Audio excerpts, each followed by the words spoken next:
BDR বিদ্রোহ চলাকালে সাবেক প্রধানমন্ত্রী শেখ হাসিনার ভূমিকা নিয়ে প্রশ্ন তুললেন তৎকালীন সেনাপ্রধান জেনারেল মঈনুল আহমেদ। সময়ক্ষেপণের কারণে বিদ্রোহীরা সেনা কর্মকর্তাদের হত্যার সুযোগ পায় বলে অভিযোগ করেন তিনি। মঈন বলেন, সাবেক স্বরাষ্ট্রমন্ত্রী সাহারা খাতুন জানার পরেও অবরুদ্ধ পরিবারগুলোকে উদ্ধারে কোনো পদক্ষেপ নেননি। বিস্তারিত ফরুক বাবু রিপোর্টে।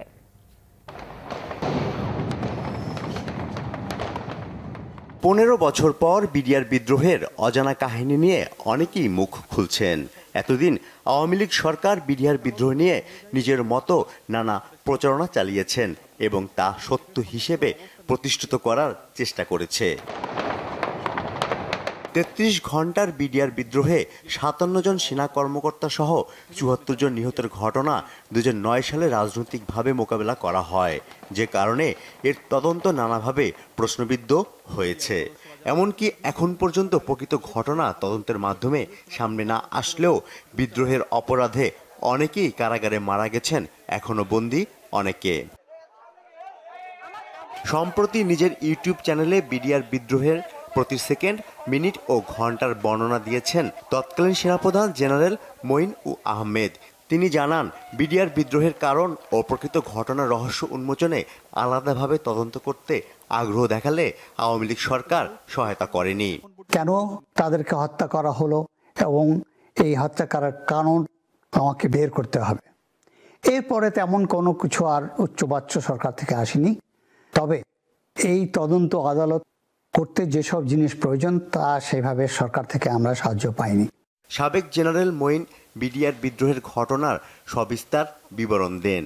এক পর্যায়ে বিদ্রোহীরা কিছু অস্ত্র সমর্পণ করে এবং 8টি পরিবারকে মুক্তি দেয়। 2009 সালের 25 ফেব্রুয়ারি সকালে বিডিআর বিদ্রোহের শুরু হবার পর কার সাথে কি কথা হয়েছে, কখন কত সময় পর কি ধরনের বার্তা পেয়েছেন, সবই বর্ণনা দিয়েছেন তিনি। সাবেক জেনারেল মঈন জানান, বিডিআর বিদ্রোহ দমনে সাবেক প্রধানমন্ত্রী শেখ হাসিনা ও স্বরাষ্ট্রমন্ত্রী সাহারা খাতুনের ভূমিকার কথা।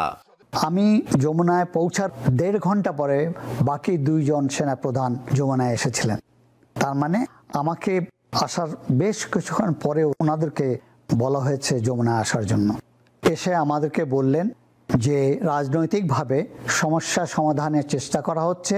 স্বরাষ্ট্রমন্ত্রী সাহারা খাতুন জানতেন যে অফিসার্স এবং ফ্যামিলিদেরকে কোয়ার্টার গার্ডে বন্দি করে রাখা হয়েছে, কিন্তু তিনি তাদের মুক্তির ব্যাপারে কোনো উদ্যোগ নেননি এবং তাদের সম্বন্ধে খোঁজ খবরও নেননি।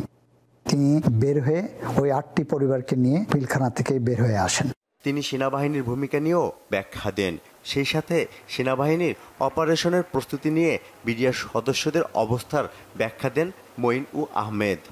আমাদের এই প্রস্তুতি দেখে এবং ট্যাঙ্ক আসতে শুনে বিদ্রোহীরা উঠে পড়ে লাগলো যে তারা সম্পূর্ণভাবে আত্মসমর্পণ করতে প্রস্তুত এবং কোনো শর্ত ছাড়া।